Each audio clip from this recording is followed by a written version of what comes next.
السلام عليكم ورحمة الله وبركاته أبنائي وبناتي طلاب المرحلة الثانوية. أهلا بكم مع فيديو جديد أو الفيديو الثامن من فيديوهات مراجعات ليلة الامتحان.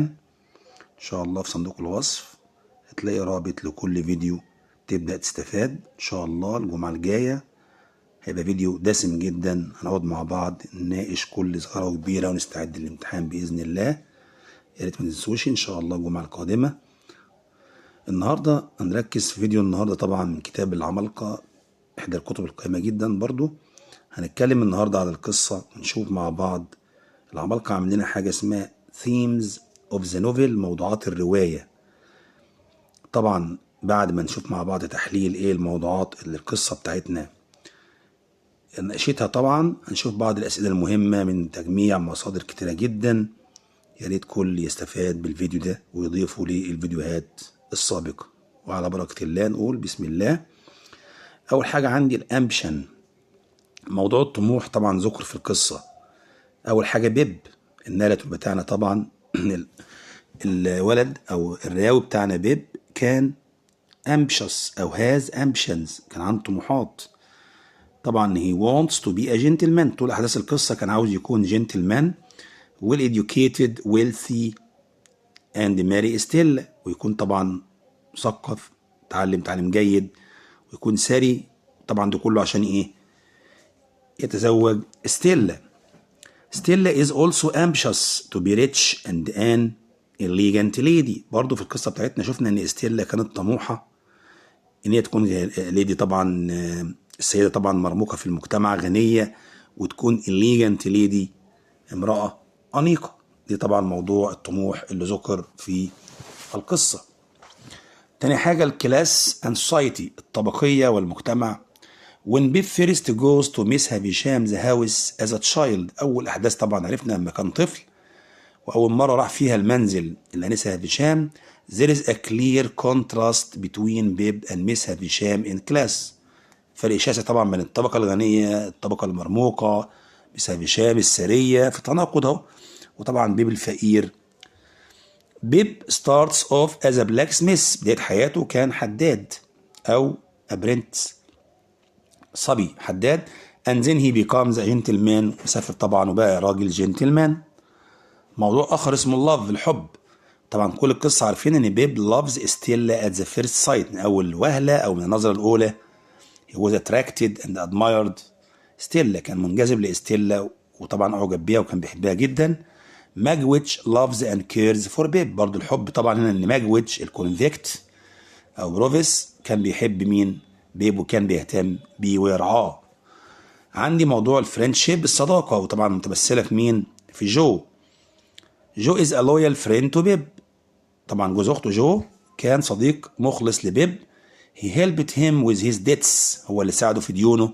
and looked after him when he was ill، وكان بيعتني بيه لما مرض. بيب and هربرت بوكيت، برضو عندي صداقة بين بيب وهربرت بوكيت. a strong friendship، they have a strong friendship. they help each other and Herbert saves Bib's life when he is attacked، طبعا ساعدوا أو كان بيساعدوا بعضهم البعض. طبعا وهربرت نقذ بيب أو نقذ حياته لما كان في نهاية القصة طبعا هجم عليه من قبل طبعا أورليك. ديسيت الخداع، طبعا جاي من كلمة ديسيف. بيب is deceived by ميس هافيشام، طبعا في البداية خالص بيب اتخدع من قبل ميس هافيشام when he finds out that she is not his benefactor، لما اكتشف ان هي مش ولي النعمة او المتبرع او المحسن. so he can't marry ستيلا، ما قدرش يتجوز ستيلا. كومبيسون and Arthur deceived ميس هافيشام، المجرم الثاني كومبيسون وخطيب طبعا او المجرم الثاني وارثر deceived ميس هافيشام، الاثنين خدعوا طبعا ميس هافيشام by plotting to steal her money. طبعا اخوها ومين وخطيبها خدعوا ميس هافيشام انهم اتامروا انهم يسرقوا مين فلوسها ويحطموها طبعا. ريفينج، وده اهم موضوع عندي اللي هو الانتقام. ميس هافيشام يوزز ستيلا، شي يوزز ستيلا از تول، اعتبرت طبعا اداه to take revenge on men، للانتقام من الرجال and break their hearts، لما طبعا خلت بيبي يتعلق باستيلا واستيلا تخليه طبعا ينجذب اليها. أورليك wants to kill Bib as he thinks that Bib ruins his life. أورليك طبعا الطمع والجشع والانتقام كان عاوز يقتل بيب لأنه بيعتقد إن بيب دمر حياته. Magwitch wants to take revenge on Compeyson as he ruins his life. طبعا برضه كومبيسون المجرم الآخر أو الكونفيكت الآخر ده أهو طبعا دمر حياة ماجويتش، عشان كده ماجويتش كان عاوز ينتقم منه. بعد كده عندي موضوع الجيلت، الشعور بالذنب أو ريجريت سورو. ميس هشام فيلز جيلتي، طبعا في الآخر شعرت بالذنب after she deceives Bib and makes him love Stella to break his heart، لأن جاء طبعا استخدمت ستيلا لتحطم قلبه. ستيلا feels guilty، برضو ستيلا شعرت بالذنب and asks Bib to forgive her، وطلبت ان بيب يسامحها and be her friend at the end of the story، ويكونوا أصدقاء في النهاية. Bib feels guilty after he treats Joe badly at the end. برضو بيب شعر بالذنب بعد معاملته السيئة لجو في الحانة. نيجي لأهم حتة بقى، آخر حتة، وبعدين نخش على الأسئلة المهمة والتوقعات وتجميعة جميلة جدا. The morals of great expectations، الدروس المستفادة في رواية القصة بتاعتنا آمال عظيمة. ممكن تقول accept yourself and try to be better without being too proud. اقبل نفسك كما هي، حاول أن تكون أفضل دون أن تكون متكبر أو مغرور. Money and social position doesn't bring happiness، المال والمكانة الاجتماعية ما بيجيبوش السعادة دائما. friendship الصداقة، affection العاطفة أو المحبة، loyalty الإخلاص والولاء، kindness العطف and forgiveness والمغفرة أو العفو أو التسامح are more important than social class and wealth، أهم بكتير من الثراء والطبقة الاجتماعية. ممكن تقول برضو being a gentleman doesn't always mean a better future، كونك رجل نبيل لا يعني دائما مستقبل أفضل. good people will be rewarded مهمة جدا برضو، أكتر حاجة بتتقال في جميع الأسئلة. good people will be rewarded and bad people will be punished. طبعا الأخيار ناس كويسة بيكافئوا طبعا، والأشرار بيتم معاقبتهم. طبعا دي موضوعات بسيطة ممكن تفيدنا في الأسئلة. يلا نشوف مع بعض بقى نوعية بعض الأسئلة المجمعة من نماذج الوزارة الاسترشادية السابقة والحالية، امتحانات الثانوية العامة السابقة، لونجمان، ورك بوك، أزهر، تجميع بعض الكتب المشهورة، A1، المعاصر، سينيور، توب، العمالقة، أسباير، جيم. يلا نشوف مع بعض الأسئلة، ويبقى فيديو مهم جدا من خلاله يبقى راجعنا القصة وعرفنا السؤال بتاعنا إن شاء الله نقدر نحلهم بأكثر من صيغة. نشوف مع بعض كده يا جماعة السؤال الجميل ده. طبعا الأسئلة ممكن مهمة جدا ومتوقع برضو يجي زيها أو هي بالظبط أو على نفس النمط. It is said that Biddy and Joe have a lot in common. طبعا يقال إن بيدي، طبعا بيدي اللي هي المعلمة بتاع القرية اللي كانت بتعلم بيب، وجو البلاك سميث الحداد جوز أخت بيب، لديهم أشياء كثيرة مشتركة بينهم. have a lot in common. in light of this statement، في ضوء هذه الجملة illustrate وضح اشرح how both characters are similar، ازاي الشخصيتين دول متشابهين، with special reference to their relationship with Bib. طبعا تذكر إشارة أو علاقة خاصة مع بيب أو توضح صلتهم ببيب أو تأثيرهم مع بيب. شوف مع بعض بيقول لك both بيدي and جو are kind and caring. كلا بيدي وجو كانوا loyal، friendly، kind، caring، بيراعوا شعور الآخرين، مهتمين، عطوفين. they lead simple humble lives، عايشين حياة بسيطة متواضعة. they are content يعني مسرورين، happy سعداء، راضيين يعني with what they have باللي هم بيمتلكوه. بيدي and جو are always loyal to بيب، وإن طبعا كلامنا جدا كانوا دايما أصدقاء ومخلصين لبيب even when بيب is not kind or grateful to them. في وقت طبعا بيب كان متكبر، كان يشعر بالشيم بالخزي والعار انه يعرفهم، على الرغم حتى ان بيب ما كانش ممنون لهم او عطوف عليهم. both characters are practical and wise، كلا الشخصيتين دول عمليين ويتصفوا بالحكمة. they often give Bib good advice، غالبا ما كانوا يعطوا بيب النصيحة الجيدة. سؤال تاني جميل. everyone has to pay for their evil deeds، الكل بيدفع أعماله وأفعاله الشريرة. In the light of this statement give two examples from great expectations to show it is true. في ضوء الجمله ديت يحط لي مثالين اتنين من القصه بتاعتنا عشان تظهر ان الكلام ده صح. اول حاجه اورليك، السينما شويه طبعا الانتقام في الموضوعات اللي قلناها. اورليك از ان ايفل مان، باد مان، راجل شرير. هو هيرتس ميسيس جو، لما خبطها طبعا وسبب لها الاعاقه وطبعا ماتت في الاخر ميسيس جو اخت بيب، اذاها ان ليتر ترايز تو كيل بيب، وفي الاخر برضه عارف ان بيب او حاسس ان هو دمر حياته حاول يقتل بيب، وعرفنا ان طبعا مين، ان هيربت هو اللي نقصه. ان ذا اند في النهايه هي اسقاط تم القبض عليه ان بوتن بريزون. اه الخير بينتصر على الشر، كل عمل شرير طبعا بيقابل بالايه، بالعقاب. يبقى هنا ايه، يدفع ثمن غلطته، قبض عليه ان بوتن بريزون ودخل السجن. برضه كومبيسون از ا ديسونست مان، كومبيسون راجل خائن، هو تشيتس ميس هشام، ضحك على ميس هشام، ان ستيل زير ماني وسرق فلوسها. هي كوميتس ميني كرايمز، ارتكب جرائم كثيره. ان ذا اند هي دراونز، غرق. while trying to escape، اثناء محاوله الهرب. he pays for his evil actions with his life، دفع تصرفاته الشريره او افعاله، قضى على حياته. نشوف كده يا جماعه برضو من كتاب A1. السؤال بيقول لي what do you think might have happened to Bib if he hadn't had Joe as a loyal friend. تعتقد ايه في رأيك كان ممكن يحصل لبيب لو ما كانش ربنا وعده طبعا بجو كصديق مخلص؟ بالك انت بتحل بقاعدة اف في الحالة الثالثة. Bib's life would have been too difficult، كانت حياة بيب كانت صعبة. he wouldn't have been able to solve many problems، كانش يقدر طبعا يحل مشاكل كتير، لان طبعا قلنا ان بيب ماديا طبعا اللي ساعده جو. Miss Havisham could have lived her life differently. Agree or disagree with this statement giving reasons. ميس هافيشام كان ممكن تعيش حياتها طبعا بشكل مختلف.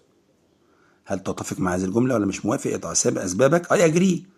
She could have lived her life differently if she had forgotten about her terrible past experiences. لو هي طبعا نسيت اللي حصل لها طبعا في الماضي. بيقول لي هنا بيب ستراجلد، رقم 40 يا جماعة من داخل الكتاب اهو. بيب ستراجلد with his conscience after meeting his convict Magwitch explained. طبعا كان بيعاني من الضمير بعد ما قابل الكونفيكت ماجويتش. وضح. بيقول لي when the convict asked him to bring some food and a file. اول حاجه في الفصل الاولاني، بقول من الفصول المهمه جدا يا جماعه، الاول والثاني لازم ان شاء الله يجي لنا سؤال منهم من السؤالين بتوع الامتحان زي ما احنا شايفين اهو. لما الكونفيكت طلب من بيبي يحضر له الطعام والمبرد، بيبي struggled with his conscience because he knew it was wrong.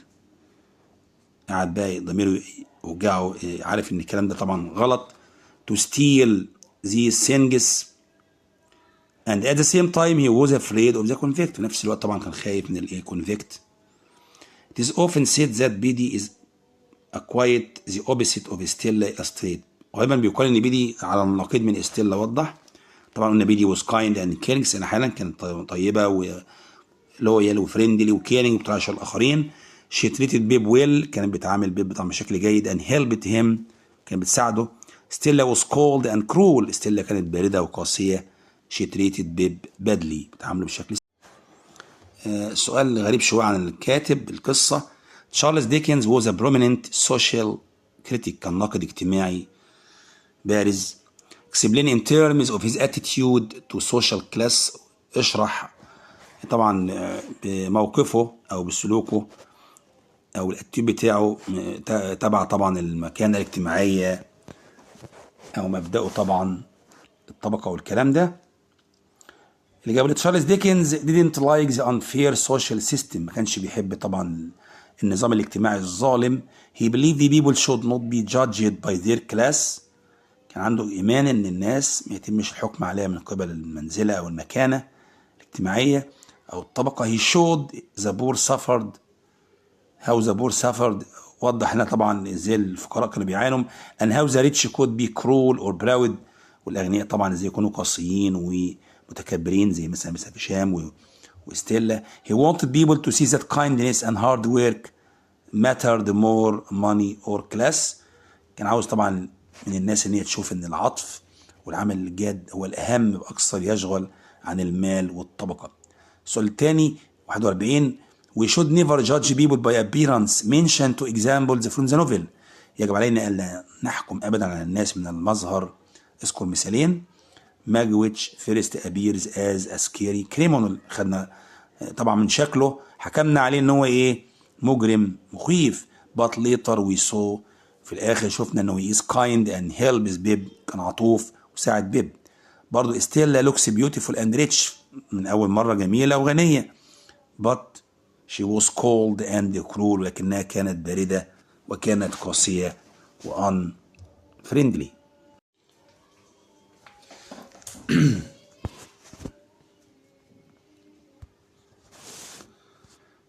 نشوف بقى يا جماعة آخر جزء في فيديو النهاردة مهم جدا جدا.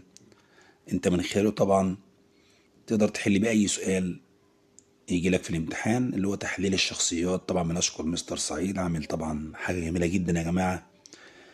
جايب شخصية وجايب كل الصفات والمواقف اللي له علاقة بالقصة. نشوف مع بعض كده بطلنا بيب. شوف الكلمات ده اللي عندك. بيقول لك orphan يتيم، lived with his sister and her husband عايش مع طبعا اخته وزوجها، in love with Estella كان بيحب استيلا. اول حاجه unhappy وهوبلس، اول صفاته بقى كان حزين ويائس. felt very sad when Estella said she would marry Drummond. شعر بالحزن جدا لما استيلا قالت له ان هي تتجوز بنت لدراميل. hopeful كان عنده امل متفائل. بيب dreamed of becoming a gentleman after meeting استيلا. أمنيته طبعا يحقق حلمه يبقى جنتلمان بعد ما قابل استيلا. fearful كان خائف. was scared of the convict Magwitch كان طبعا خايف من ماجويتش. when they first met on the marshes. ايه كمان مع بيب يا جماعة؟ ambitious وقلنا عندها موضوعات اللي هو الطموح. worked hard to improve himself كان بيشتغل بجد، بيعمل بجد عشان يحسن نفسه. and become worthy of استيلا وطبعا يستحق. استيلا كان guilty شعر بالذنب. he felt guilty for stealing food سرق الطعام والفايل من أجل ماجويتش المبرد.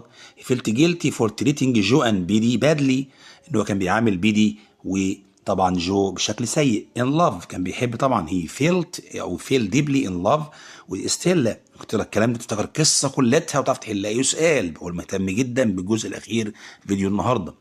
كان بيشعر طبعا وقع في حب عميق جدا مع استيلا despite her coldness برغم برودها تجاهه.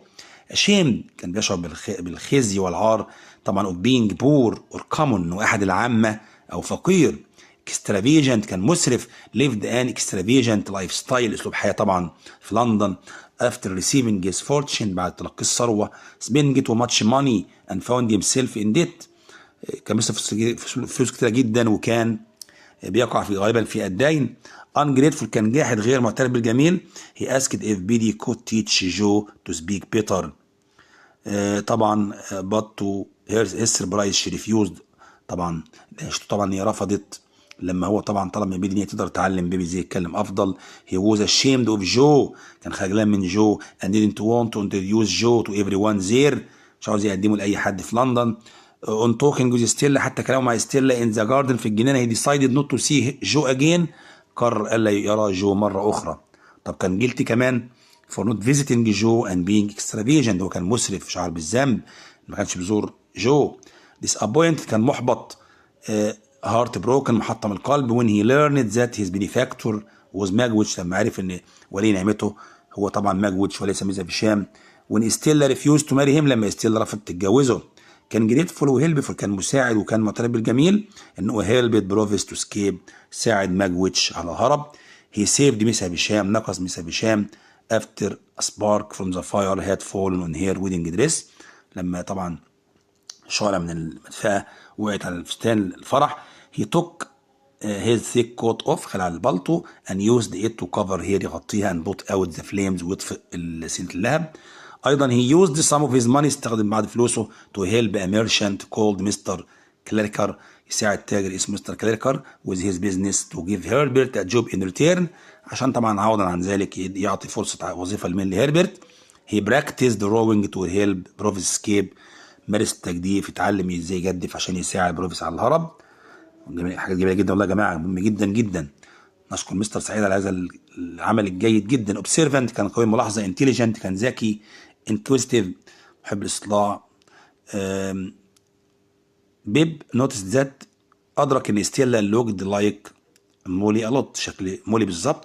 هي ريسيفد تو ليتر، تلقى خطابين. وان was from مستر ويميك، بيقول له طبعا بيقول ان هيربرت اند بيب ذات ات واز تايم تو هيلب بروفيس سكيب، يساعدوا وقت حان وقت مساعده بروفيس للهرب. سكند ليتر الخطاب الثاني دينت سي هو ات واز فروم، مش من مين، ما يعرفش من مين. ات بروميس ذات، الخطاب بيقول طبعا والكلام في وعد ان وود فايند اوت مور اباوت بروفيس اف يو ونت ذات نايت، لو هذا الليله طبعا هيكتشف الكثير عن بروفيس. اون اولد هاوس، منزل قديم. اون ذا مارشز نير ماي فيليج. كده خلصنا من بيب. ستيلا طبعا مكتوب بروفيس اند موليز دوتر، هي ابنه ماجويتش او بروفيس ومولي. ميس هافيشامز ادوبتد دوتر، هي البنت اللي تبنتها ميس هافيشام. ماريد تو درامل، اتجوزت درامل. اول حاجه كولد هارتد، بارده القلب، المشاعر. كولد اند براود، فخوره متكبره. because she was taught by ميس هافيشام، اللي علمتها طبعا ميس هافيشام to break men's hearts، تحطم قلوب الناس. disloyal وهارتلس، بلا قلب، غير مخلصه. she said she didn't share Bib's feelings، حتى قالت لبيب مش قادره اشاركك مشاعرك. and that she had no heart، ما عندهاش قلب. she married درامل to gain independence، اتجوزت طبعا درامل عشان تحصل على استقلاليتها. but the marriage was unhappy، كان حزين، فشل. influential وكرول، قاسيه وذا نفوذ. Stella's actions caused Bib to dislike his life، تصرفاتها خلت بيب يكره حياته. and all kind people around him، وكل الناس الكويسه اللي حواليه. she caused him to treat Joe unkindly، طبعا هي السبب ان خلته يعامل جو بشكل غير عطوف. and not to see him again، ما يشوفوش مره تانية. بيب didn't want to contact any of his old friends، ما كانش عاوز يتواصل مع اي اصدقائه القدامى. ستيلا also told him، ايضا ستيلا اخبرته ان his old friends wouldn't be good enough for him، اصدقائك القدامى دول مش هيبقوا كويسين ليك. جيلتي، كان شعر بالذنب ان ستيلا ريجريتد هيرتنج بيب، هي طبعا شعر بالذنب ان هي ايه، ندمانه ان هي اذت بيب. لسه هشام بقى، ويلسي اولد وومن، امراه غنيه عجوزه. مانيبيوليتيف، كانينج، مكاره. طبعا شي يوزد بيب، متآمره يعني. استخدمت بيب اند ستيلا تو تيك ريفينج اون مين، تنتقم من الرجال. افتر هير فاينسي كومبيسون هاد تيكن هير ماني، بعد طبعا كومبيسون خطيبها طبعا خد فلوسها وسرقها. اند ديزارتد هير، وهجرها. لونلي، كانت تشعر بالوحده. she lived a lonely life in her old house، في المنزل القديم. trapped in her past، محجوزه طبعا في ماضيها. and her desire to revenge او for revenge، ورغبتها للانتقام. generous وكايند، كانت كريمه وطيبه. she indirectly helped بيب، بشكل غير مباشر ساعدت بيب by paying for his apprenticeship، انه يدفع الحرفه طبعا التعليم. she helped Herbert to pay off his debts، ساعدت طبعا هيربرت في دفع ديونه. she left most of her money to Stella، تركت معظم اموالها لستيلا. and left some money to Mr. Matthew Pocket، والباقي لمستر ماثيو بوكيت in her will، في الوصيه. كانت حزينه ساد. she wanted Bib to forgive her، طلبت من بيب السماح for her mistakes، لخطأها او اخطائها. كانت guilty، كانت شاعره بالذنب. she regretted what she had done to Stella and Bib، ندمت طبعا اللي عملته لاستيلا وبيب. نيجي الماجويتش بقى يا جماعه. بروفيس، الشخصيه الرابعه. كونفيكت 1، ستيلا's father، ابو استيلا in love with مولي، كان بيحب مولي. died in the prison hospital، مات في مستشفى السجن. اول حاجه كرول، كان قاسي. shouted at بيب with a terrible voice، صرخ بصوت مخيف وطلب منه bring food and file. grateful وكايند، كان عطوف، كان طيب، كان ممنون. confessed، اعترف. stealing food، انه سرق الاكل. and eating Joe's meat by، هو اللي كان الفطيره اللحمه طبعا بتاع جو. زمان in the inn was sent by him، الراجل اللي طبعا تم مقابلته في الحانه هو اللي بعته to give Bib a coin wrapped in a bank، نوت العمله طبعا، وعارفين الكلام ده. as a reward for helping Magwitch، مكافاه انه ساعد ماجويتش on the marshes. he was Bib's anonymous benefactor، هو الايه، المتبرع الخفي. بوستيفول، كان دايما متباهي ويفتخر. هي بوستد ذات هي هاد ميد بيب جنتلمان، انا اللي خليت بيب جنتلمان. كان بريف وفيرلس، شجاع ما بيخافش. جامبد انتو ذا بوليس اوفيسرز بوت، قفز في المركب. بولز كومبيسون تو هيز فيت. يجي المسج جو، بيب سيستر، اخت طبعا بيب. 20 years older than him died after her illness، اخت طبعا بيب 20 سنه اكبر منه، ماتت بعد مرضها طبعا. ستريكت كانت صارمة. unkind قاسية كرول. she raised بيب ربت بيب and treated him unkindly وعملته طبعا بشكل غير عطوف. making sure he followed her rules يلتزم بالقواعد. angry دايما طبعا scolded بيب غاضبة كانت دايما بتوبخ بيب. she was unkind to him غير عطوفة طبعا على بيب and told him that he was lucky to be living with them حظك انت عايش معانا and that she never wanted to be his mother مش عاوز تكون مامته. she didn't want to look after him مش عاوزة تتعني بيه. she said it was bad enough being a blacksmith wife كفاية عليها ان هي زوجة حداد دايما ناقمة على حياتها. a bad end ان هي سيئة. she was attacked by an unknown person طبعا هجم عليها من قبل طبعا شخص طبعا اورليك عارفين. she could no longer speak لم تعد تتحدث تتكلم او walk او مشي. draw a hammer طبعا she was scared of اورليك كانت خايفة منين يا جماعة من هورليك. طبعا مستر جو اللي هو الهازبند مسز جوز هازبند بيديز هازبند وطبعا هو كان زوج بيدي في الاخر. كايند فريندلي هيلبفول عطوف ودود مخلص مساعد. كايند وبيشنت صبور. جنتل كان جنتل وكيرنج بيراعي شؤون الاخرين بيهتم. سبيشالي توردز باتجاه بيب وميسز جو. فورجيفنج متسامح. ديسبايت ميسز جوز باد تريتمنت بالرغم من سوء المعامله بتاع ميسز جو. he remained understanding فضل طبعا متفاهم and supportive وداعم. although Bib was unkind to him برغم ان بيب كان غير عطوف عليه. he paid off all Bib's debts دفع كل الديون سدد. skilled كان ماهر. his father taught him to be a good blacksmith ابوه علمه يكون حداد كويس. he worked hard for his family كان يعمل بجد من اجل اسرته. عندي بيل يا جماعه طبعا اللي هي بيبز فريند صديقه بيب وطبعا في الاخر كانت زوجة مستر جو. kind عطوفه gentle and caring always looking after دايما بتهتم بيب. he felt her lonely left her lonely طبعا هو تركها طبعا مفردة. helpful كانت مساعدة. she took care of ميسيس جو هي اللي اعتنت بميسيس جو and the household وشغل البيت and supported them ودعمتهم. friendly كانت ودودة. she listened to Bib talk بتستمع لحديث بيب about his desire to become a gentleman رغبته انه يكون طبعا gentleman. educated كانت طبعا متعلمة. she was educated. she taught Bib at the village school هي اللي علمت بيب في مدرسة القرية. طبعا يا جماعة الباقي كله حاجات سهلة جدا ممكن تقراها انت طبعا على الاقل السبعة الاولين دول مهمين جدا جدا جدا ان شاء الله حتى لو جالك سؤال له علاقة بالشخصيات دي تعرف تحل ان شاء الله القصة. بنشكر طبعا مستر سعيد على الحتة الجميلة اللي عملنا لنا دي يا جماعة مهمة جدا. بقول انا حتى لو عندي الكلمات وقعدت اقرا تحليل الشخصيات اللي عاملها الكاتب العظيم ده يا جماعة فعلا يعني مفيش كتاب بيذكر كل التفاصيل اكنك بتدرس القصة كلها بالتفصيل. فطبعا اسيب لك انا وقت بقية الايه الشخصيات لو في اي حاجة راسل القناة اوضحها لك على شخصية كومبيسون او مستر جاجرز. وعندنا طبعا مولي وهيربرت بوكيت وعندنا ستارتو طبعا كلها شخصيات ثانوية جدا اللي هي ماسيو بوكيت وارثر واورليك ومستر ويميك ومستر بامبل تشوك يعني هو جايب كل الشخصيات بلا استثناء اللي في القصة. احنا قلنا طبعا على الاقل اهم حاجة السبعة اللي احنا قلناهم مع بعض كده حبايبي. وصلنا لنهاية فيديو النهاردة وبقول تاني فيديو النهاردة اعتبر انت كده قضيت على القصة.